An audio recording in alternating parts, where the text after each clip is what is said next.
What is up, guys? Now that I've shown you my full gaming collection with the included Xbox games, I'm not going to show you guys my PlayStation games on this channel for a while because I've been updating them on my gaming channel. But yeah, kind of a weird situation. But this is my entertainment center in all of its glory. So there's the TV, and I have two PlayStation 1s set up down here because that's my favorite console.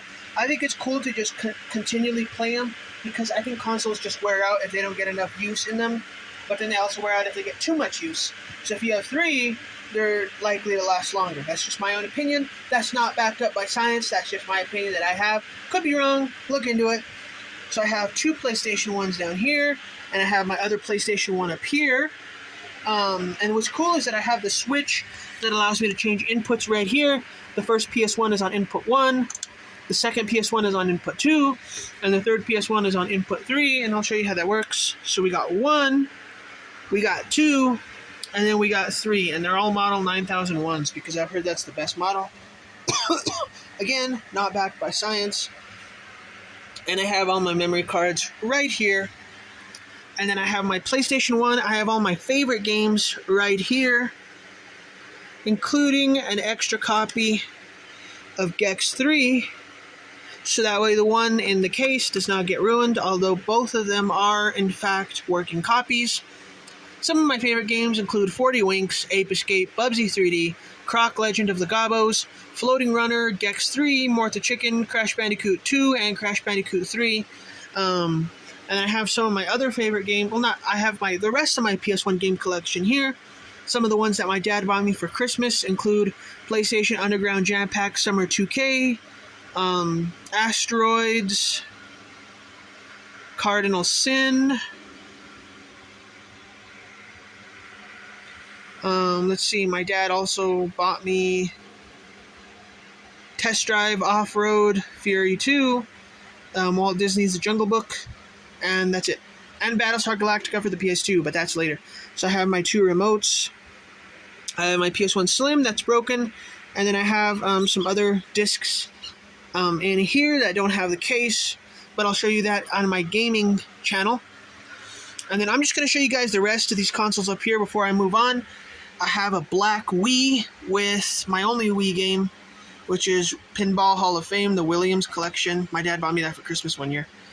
I have Nintendo 64, Super Mario 64 to go with it. I have, for the NES, I have Millipede, Super Mario Bros. 2, and Super Mario Bros. Duck Hunt. And I have the original Nintendo with a Zapper. And then I have a really, really rare game that goes with it, which is... No, it's actually not a really rare game, but it's a foreign game, which is, I don't know what that is. I think it's called Three Ninjas Kickback or something. I don't know. But anyway, it's a really rare game that goes with it. And then down here I have my PS2, which I customized by putting stickers on it. And then I have all my PS2 games right here. I have 5 Jam Packs, the full Jak trilogy, and the Jak Racing game, all 4 Ratchet games, Secret Agent Clank. And I have a bunch of other 3D platformers right here. And the game that my dad bought me this Christmas, Battlestar Galactica, which I haven't even opened yet because I'm waiting for my dad. I want to play that with him. Yeah, it's really nice to play video games with my mom and dad. Me and my dad have a long history with games, so it's very, I have a lot of good memories with my dad of games, you know. And speaking of PlayStations, I have a lot of titles. Okay, first of all, I know you're going to ask me questions. I have my Yu-Gi-Oh cards there because I don't have a place for them. And I also have tennis here because I bought that game for one of my friends. And anyway, back to what I was saying. A lot of these titles actually go back to the original PlayStation. Like, if you have a lot of these titles, there's a lot of classic titles in here that I have, like the original Gran Turismo. I'm gonna fix that later. I have the original Hot Shots Golf. I have MDK. I have the original Pac-Man World. And I have one of the best-selling games, in my opinion, on the PS1. I have Tekken 3. So yeah, let me fix this and then I'll get back to the video. Alright, cool. So I fixed this whole line of games. And then down below the PS1 and the PS2 is my original Xbox. And you guys have seen up here, my original Xbox games. And then back down here we have the Xbox 360 and the Xbox One. This is a first edition model of the Xbox One and the Xbox 360. Unfortunately, the Xbox 360 is not hooked up right now because I did not have enough ports on my TV. And but the Xbox One plays 360 games, so it's kind of like, I still would rather, someday I'm going to get an HDMI splitter, I think is what they're called, and set up my Xbox 360 games as well. Back here, in the past videos that you guys have seen, my entire Xbox 360 games collection, and my entire Xbox One games collection. And then here I have this homemade box with a bunch of game stuff on it. That right there is a screenshot from Aquanauts Holiday, which is one of my favorite games. And inside there is all of the controllers that I need to play. So what's cool about the PS1 controller is it just fits nicely up here, but the other controllers won't fit on top of the consoles, which is kind of a bummer. But that's why I keep them in there. And now I'm going to show you guys what's in that cabinet. So the other cabinet is mostly empty except for a broken original Xbox and a couple of broken controllers. That's pretty much all that's in there because I have so much room. But in this cabinet, I have a lot of other stuff. So here, in this cabinet, so we'll start off with the top shelf. So I have some extra controllers that I just kind of put there. I have a wireless PS1 controller. I have all my movies. I have a lot of good stuff. So there's a lot of my movies, a lot of my CDs. And then in here, I just have like some cords and some spare stuff. And then in here is my old phone, my Motorola, which I think I used to film videos. Like when I first started this channel, I think I had my Motorola. So yeah, so there's my Motorola. It's in there. And it still works. And then down here on the two bottom shelves, I have all my broken stuff, just like stuff that's broken throughout the years. So the original Nintendo that's broken. As you guys can see that. It doesn't even turn on. I don't know what's wrong with it, but it doesn't turn on. And then I have a couple of broken PS1s. Hardware failure. It's fun to kind of just press the button, open it, and close it. I thought about displaying it, but yeah. And then I have my Xbox, a broken Xbox 360, a broken Xbox One, a broken Wii.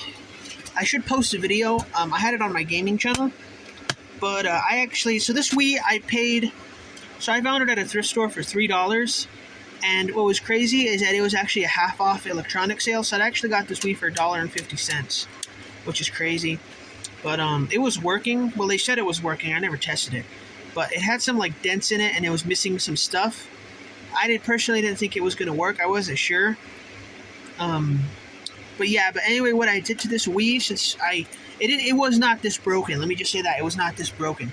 So what I did is I wrapped it up in a thin layer of bubble wrap, and I slammed it down on the concrete just to see like if the bubble wrap would protect it, and obviously not. So yeah, I thought that was kind of funny. I know it was a waste of money, but at least it's only $1.50 that I wasted. And then here I have my broken games. So these games, I don't know what's wrong with them. They don't work. I have Minecraft. It's hard to open a game with one hand, especially with this case. So I have Minecraft for the PS4. I actually got this for free from my game store, but I don't have a PS4, so I can't test it out. So that one's actually, I don't know if that works or not, but I just keep it in here. I have Dance Dance Revolution, Ultra Mix 3. So this game is obviously, not working. And then I have Destruction Derby 2, which obviously also does not work. Yeah, this obviously does not work. As you guys can see, it has a massive crack in the middle of it. So this obviously does not work. And then I have Halo 2, which doesn't work either. It has like seriously deep scratches. Twisted Metal 2. This has some seriously deep scratches on it. It looked like somebody rubbed it on gravel. However, and that's just the way that I bought it from eBay, by the way. However, I was thinking about taking it to my game store and getting it cleaned. It might actually work, but I don't know. I don't think so. Gran Turismo 2, or Gran Turismo 1, actually, which is missing a piece of the disc. It just cracked off. So when I got it from eBay, there was a big old huge massive crack in it. It's actually from the same person that I got this from. So, because it has the initials JK on it. But anyway, when I bought this one from eBay, it had a huge crack, like almost down the middle. And when I popped it out, the whole thing just broke into 2 pieces. So it was barely even hanging on there. I got Crash Bandicoot Warped. This disc is obviously trash. It doesn't even have the cover on it. It's just the manual. So yeah, I taped it in there. But the back of this is just totally messed up. Again, same person, JK. I bought a set of games and none of them worked. So, and then Fable 3. This I got. This was actually given to me for free by my game store because it doesn't work. So they were just gonna throw it away, and I offered to take it. But obviously, it's not going to work. It has like some seriously deep scratches on it, so that's not gonna work at all. And yeah, I just thought I'd show you guys. Yeah, I have some broken games here. Just don't really know what to do with them. But I'm going to show you one last cool thing, and then I'm going to go and cut the video. So if you guys don't know this, my parents actually built this entertainment center for me. And what's cool is that I designed it a certain way. First of all, shout out to my parents. Again, I know I made a video talking about it, but I'm really thankful and grateful that I have parents that do things for me like that and buy me all this stuff. But anyway, I'm going to show you this really cool design feature that I put in there. See these 2 bottom shelves right here, the 2 bottom shelves? So the 2 bottom shelves, they actually continue all the way, like on this other cabinet, they actually continue all the way to the other side. And I made those 2 bottom shelves the same size as these 2 top shelves. And the reason for that is so that they'd be interchangeable. So if I ever decide to put all my broken consoles and stuff on these 2 shelves, I can do that. And all the games here are going to fit down there. And this whole top part filled with games, this whole top part, including this shelf right here, including that shelf, this is not actually connected to this part. So if I ever decide to take this down someday, like if this is just too big for my room and I want to take it down someday, I can do that, and I still have enough room to put all my games, and I could just use this as a display for all my broken consoles and stuff. And what's cool is that this shelf with all my PS1 games, this is permanently tied to this, where the TV and the cabinets are. So this right here, this won't even change that. It'll just stay there. But all my other games will fit perfectly on the 2 bottom shelves there. And I'll still have the 2 upper shelves for all my movies and all my other stuff. So I just wanted to share that with you guys. That's super cool. So for those of you guys watching, thanks for checking out my entertainment center. I hope you enjoyed it. I hope you liked it. I hope you thought it was cool. And I will see all of you guys in my next video. Later.